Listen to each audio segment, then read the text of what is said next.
Salut, salut! Bienvenue sur ma chaîne, j'espère que vous allez bien. Moi, ça va super bien. Alors, avant d'aborder le sujet du jour, j'aimerais déjà vous souhaiter à tous une très bonne année 2021. J'espère que vous avez passé de très belles fêtes de fin d'année malgré les mesures restrictives. Pour ceux qui me découvrent pour la première fois, bienvenue sur ma chaîne. Ici, je partage le quotidien aux États-Unis avec vous. Donc, si vous voulez voir plus de vidéos sur comment la vie se vit aux États-Unis, n'oubliez pas de vous abonner. Dans cette première vidéo de l'année, j'aimerais vous parler du Black History Month. Le Black History Month est une célébration annuelle de l'histoire des Noirs américains.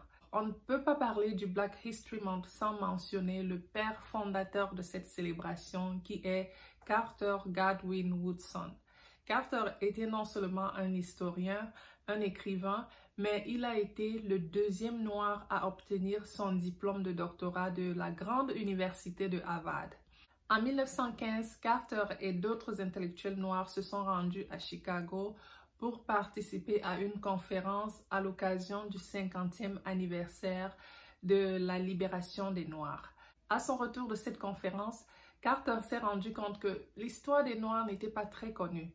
Alors, il a décidé de créer l'Association pour l'étude de la vie et de l'histoire des Noirs. Cette association aurait pour but d'organiser des activités pendant une semaine en février pour pouvoir enseigner la population sur l'histoire des Noirs. Ils ont décidé de choisir une semaine pendant le mois de février où ils allaient mener des activités pour arriver à cette fin. Donc, il faut déjà savoir que avant ça s'appelait Black History Week, c'est-à-dire Semaine de l'histoire des Noirs. D'autres États ont entendu parler de cette célébration et ils ont adhéré à l'idée. Et très vite, le Black History Week a commencé à se célébrer partout dans le pays. Alors, très vite, ils se sont également rendus compte qu'une semaine n'était pas suffisant pour pouvoir parler de tous ces Noirs-là qui avaient participé à écrire l'histoire des États-Unis.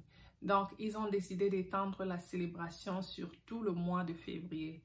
C'est en 1976 que le président des États-Unis de l'époque, qui s'appelait Gerald Ford, a officiellement reconnu le mois de février comme mois de la célébration de l'histoire des Noirs américains. Vous voulez certainement savoir pourquoi le mois de février, pourquoi pas le mois de mai, pourquoi pas le mois de juin. Alors, la réponse est simple.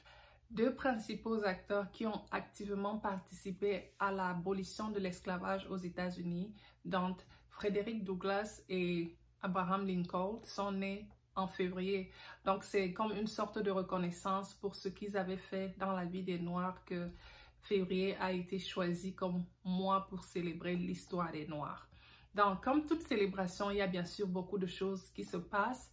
Il y a des concerts qui sont généralement organisés, des musées qui font des expositions dans des écoles. Il y a des rencontres où on parle de la vie des Noirs. Dans mon école, je me souviens d'ailleurs qu'il y a de cela 2 ans, on nous avait demandé de lire des auteurs noirs, voilà. Et chaque semaine, on se retrouvait à la librairie pour partager les histoires qu'on avait lues dans ces livres-là.